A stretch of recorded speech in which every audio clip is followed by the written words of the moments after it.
Welcome back to the Coding Fanatic YouTube channel. I'm your host Richard, and here at Coding Fanatic, I help new Android developers grow quickly. If that sounds like content that you are interested in, then hit subscribe and turn on notifications to see when I upload new content like this each week. Also, head over to the Coding Fanatic website and join the mailing list, and you'll be the first to know when I have new content out, and you'll also be a part of the exclusive newsletter where I give you guys a bit more advice and information on ways that you can grow and things like that. So yeah, check it out.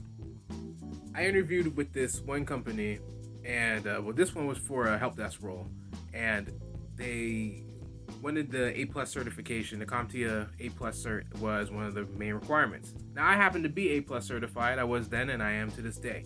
And I filled out the application, and I got a call back. So I sat down with the person and we did an interview. They asked me all the typical questions about my experience and all these types of things, and it went pretty well. So well that they even asked me to send my resume, and they set me up for a second interview. But in that second interview, things went pretty south.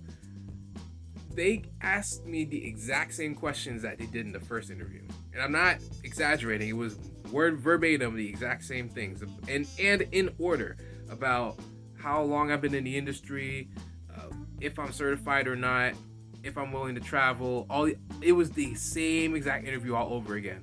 And the thing that kind of upset me was they asked questions about things that are already on my resume, which they asked me for after the first interview. So it's like, what is this, some type of Groundhog Day deal? You know, it was really annoying. And at the time, I was really gunning to get a new job. So I felt all the more pressure. I got kind of upset with them and I hung up. So that was the end of that. And they never did call me back either. But hey, what do you expect when you hang up on someone in an interview? But to be honest, I felt kind of humiliated, because it's like it felt like the company didn't take me seriously. Like I wasn't, they're putting out this job post, but you really don't even care enough to look into my credentials or even read the resume.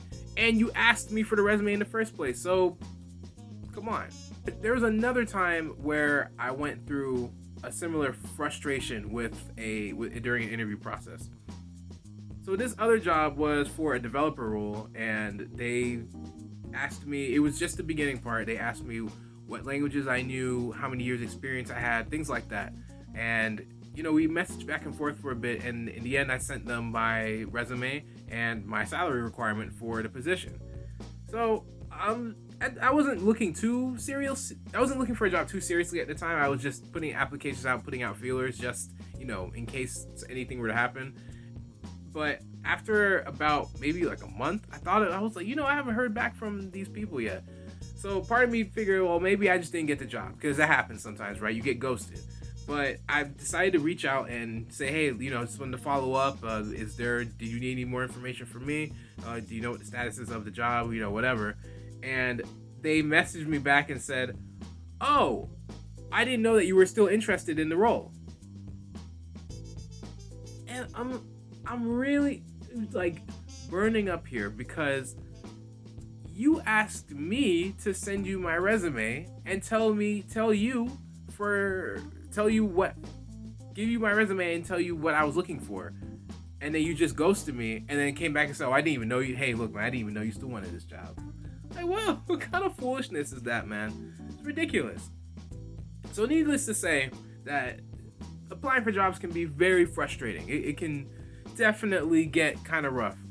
But between something that people have to understand, and something that you'll learn, is some of these recruiters are not very good at these jobs, and also some of these companies are not very good at organizing for hiring new people. Some recruiters, it's a lot of work. You're basically matchmaking and setting up potential employees with companies, and potential bosses with people. It's not an easy job to do, and they get so many applications on these jobs. They get hundreds, sometimes even thousands, depending on the company and how well they market the position. So it's a lot of work, needless to say. But sometimes it can even be the company. The way they're structured and the way that they're set up might not easily allow them to bring in new people. Even the best recruiter in the world can't fix that, because that's an organizational problem. You could have, let's say a recruiter puts out a post, or an HR person puts out a post, and they get maybe 50 applicants, and they take all the information down and they pass it on to the, I don't know, let's say the lead developer or whatever, or the engineering manager on a team. So now that engineering manager's job is to set up look through these applicants, find the best people, and then set up interviews with the people they think they'd be most interested in. But if this engineering manager is managing 3 teams at the same time, and then on top of that, they're also contributing code to certain projects, and you have the lead developers who are constantly working all the time, nonstop, even doing work after hours, then you'll never find the time to set up these interviews. It's just the nature of the beast. And that has nothing to do with the recruiter. Sometimes the company might say, well, we have this big new project we want to work on, but we want you guys to start on it first. But here are the deadlines. And, there are a lot of things that can go wrong. The point is that not everyone is going to be a match for you. So don't take it personally like I did. I got upset because I felt like my time was being wasted. And, in one case I was in a rush, and another I was taking my time. But both times I felt like my time wasn't valued. It's like, I put in the effort to find this position and reach out to you, but these people didn't want to take the time to they don't care. At least that's how it felt. So I would get upset and do things like hang up in the middle of a phone interview and then block the number. I mean, it's it is what it is. You live and you learn, right? And again, if I didn't have that experience, I wouldn't be able to tell you guys about that today. So I'm glad that it happened the way it did. Learn from my mistakes. Don't get in your feelings about it. Stay cool, because ultimately there are companies out there that are going to rock with you. So you just gotta hold your head and be patient.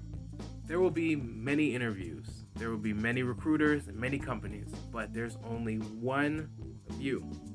Thank you all again for tuning in to the Coding Fanatic YouTube channel. If you like this content, hit like, subscribe, and turn on notifications, and leave me a comment in the box below. If you didn't like it, hey, let me know what's up. Hit me in the comment box below. Join the mailing list on codingfanatic.com.